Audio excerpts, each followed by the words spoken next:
Ассаламу алейкум, күндеріңізге сәттілік. Бүгін сіздермен осындай нарукавник тігуді үйренетін боламыз. Қазіргі кездерге біздің телефондармен таптырмас нәрсе. Дәл осындай нарукавниктар кез келген матадан тігуге болады. Бастысы матаңыз созылмалы болса болды. Ескі водолазка, жемпірлер, футболкалар әртүрлі матадан тігуіңізге болады. Видеоны бастамас бұрын каналға тіркеліп, лайк басуды ұмытпаңыз. Ол үшін бізге бірінші қолымыздың өлшемін білу керек болады. Выкройкасын дәл осылай жасайтын боламыз. Қолыңызда ақ қағаздың үстіне әдемілеп, ыңғайлап қоясыз, және де осыны қазір айналдырып шығамыз.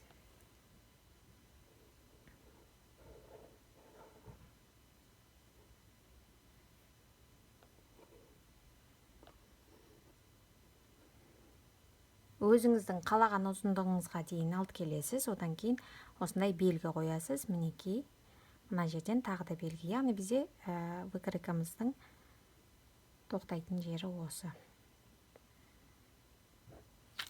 Мінекей, мен өзімнің қолымның анатомиялық сызбасын дайындадым. Енді осыған корректировка жасаймыз. Яғни мына жағын бір-біріне қосамыз.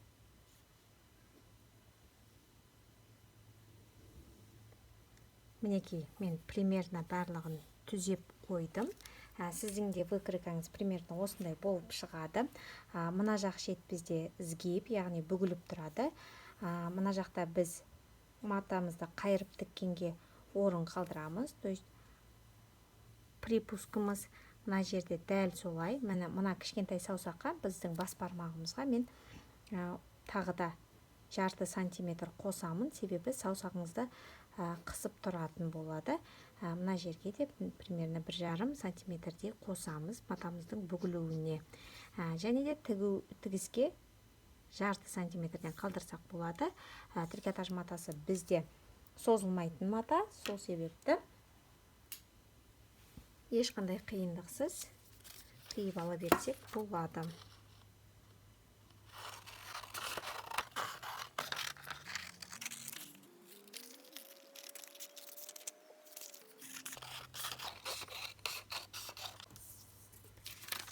Мінекей, біздің выкройкамыз дайын, енді матамызға көшсек болады. Мен өзім нарукавниктарымды осындай футболкадан қалған отрезден дайындайтын боламын. Ал сіз өзіңіздің қалаған матаңыздан жасап шықсаңыз болады. Осылай выкройкамызды қоямыз. Осы жерде сіз өзіңізге қажетті ұзындықты белгілеп алсаңыз болады. Мына жерде тігіске жарты сантиметрдей қалдырамыз да сызып шығамыз. Жоғар жақтан саусақтың басынан қалдырмаймыз. Қалған жерлердің барлығына біз припусктарымызды қалдырған болатынбыз. Осылай выкройкамызды айналдырып шығамыз. Мінекей, енді осыны қиып аламыз.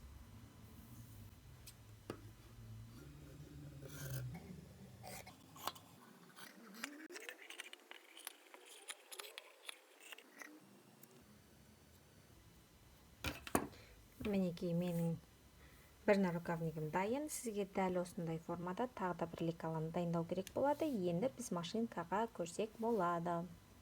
Ең бірінші тігіс жүргізетін жер бізде мына бүйір шеті болады. Осы жақ шетке бір тігіс жүргіземіз.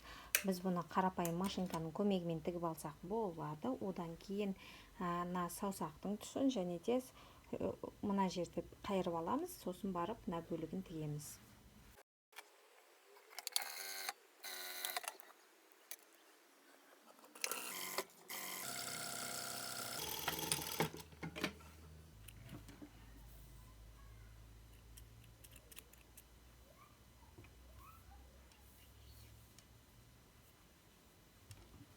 Мінекей, мына қолымыздың жоғар жақ бөлігін 1,5 сантиметрге қайырып, тігіс жүргізіп шығамыз.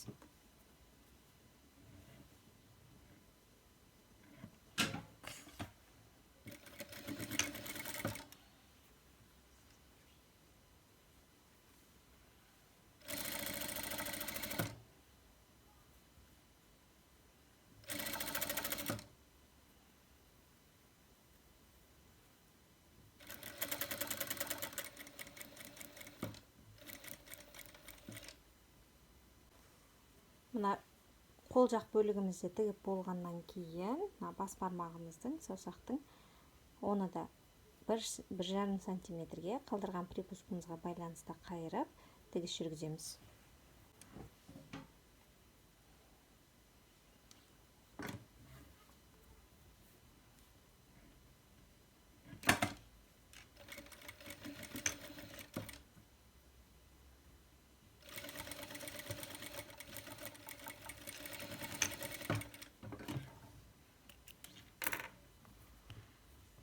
Артық жіптердің барлығын алып тастаймыз.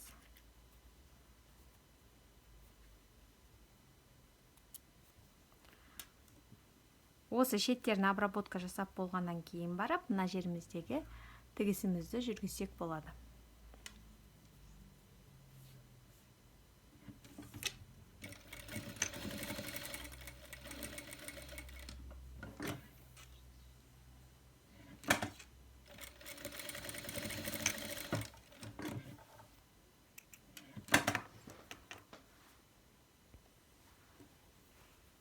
Енді осы жерден тігіске қарай 1 сантиметр жеткізбей надрез жасаймыз. Осы жерден және де нарукавнигімізді аударып көре берсек болады. Мінекей надрез жасадық. Артық жердің барлығын қиып алып тастаймыз.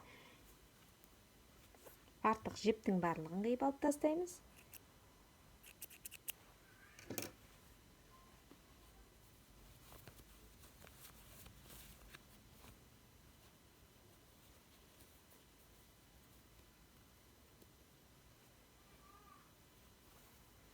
Дайын күйінде мінекей осындай болады. Қазір киіп көрсетемін. Мінекей біздің нарукавнигіміз толығымен дайын болды.